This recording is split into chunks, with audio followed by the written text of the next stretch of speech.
নমস্কার বন্ধুরা, জিএচি কিচেন চ্যানেলে সবাইকে স্বাগত। প্রতিদিনের মতো আজকেও নতুন একটা রেসিপি নিয়ে আপনাদের সামনে চলে আসলাম। তো আজকে আমি চিংড়ি মাছ দিয়ে মোচা ঘন্ট করব। তো প্রথমে আমি মোচাগুলো বের করে নেব, তারপর আমি একটা একটা করে বেছে নেব। এইভাবে যে শক্ত জিনিসটা ওটা বাদ দিয়ে দিব। তো এখানে আমি সবগুলো বেছে নিয়েছি, এখন আমি এটাকে ছোট ছোট করে কেটে নেব।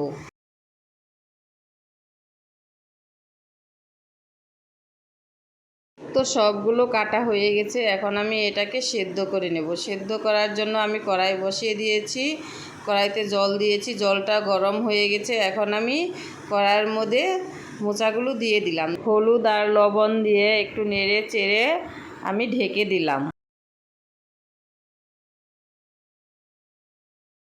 তো 5-7 মিনিট ঢেকে রেখেছিলাম, ঢাকনাটা খুলে দিয়েছি। মোচাটা খুব ভালো মতো সিদ্ধ হয়ে গেছে। আমি এখন এটা একটা চালনিতে ঢেলে দেব।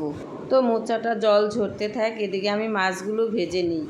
মাছগুলো হলুদ আর লবণ দিয়ে মাখিয়ে ভেজে নেব। তো কড়াইতে তেল বসিয়ে দিয়েছি, তেলটা গরম হয়ে গেছে। এখন আমি মাছগুলো কড়াইতে দিয়ে দিচ্ছি। তো এইভাবে নেড়ে চেড়ে মাছগুলো ভেজে নেব। তো মাছগুলো ভাজা হয়ে গেছে, আমি এখন একটা পাত্রের মধ্যে নামিয়ে নিচ্ছি। তো মাছগুলো নামিয়ে নিলাম। এদিকে আমি মোচাগুলো একটু হাত দিয়ে চটকে দিব। তো এদিকে কড়াই বসিয়ে দিয়েছি, কড়াইতে তেল দিয়েছি, তেলটা গরম হয়ে গেছে। এর মধ্যে আমি শুকনো লঙ্কা জিরা ফোড়ন দিয়ে দিলাম। ফোড়নটা লাল লাল হলে এর মধ্যে আমি পেঁয়াজ আর রসুন দিয়ে দিলাম। পেঁয়াজ আর রসুন নেড়ে চেড়ে এইভাবে ভেজে নেব। পেঁয়াজ আর রসুন ভাজা হলে এর মধ্যে আমি আলু দিয়ে দিলাম। হলুদ আর লবণ দিয়ে আলুটাকে পেঁয়াজ আর রসুনের সাথে ভালোভাবে ভেজে নেব।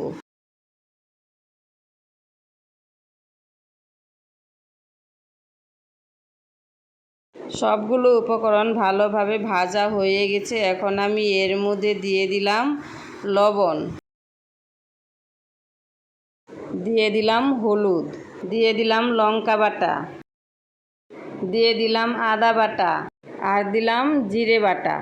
সব কিছু দেওয়ার পর মশলাটাকে আলুর সাথে ভালোভাবে কষিয়ে নেব। আলুর সাথে মশলাটাকে ভালোভাবে কষানোর পর সেদ্ধ করে রাখা মোচাগুলো দিয়ে দিলাম।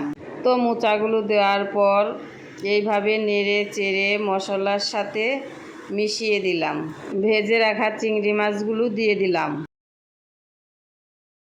তো চিংড়ি মাছ দেওয়ার পর এইভাবে নেড়ে চেড়ে সব কিছুর সাথে ভালোভাবে মিশিয়ে দিলাম। ভালোভাবে মেশানো হয়ে গেলে এর মধ্যে আমি অল্প জল দিয়ে দিলাম।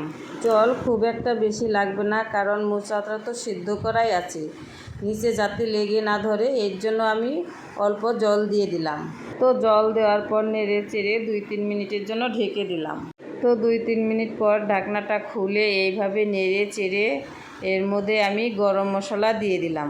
তো গরম মশলা দেওয়ার পর একটু নেড়ে চেড়ে মশলাটাকে ভালোভাবে মিশিয়ে নেব।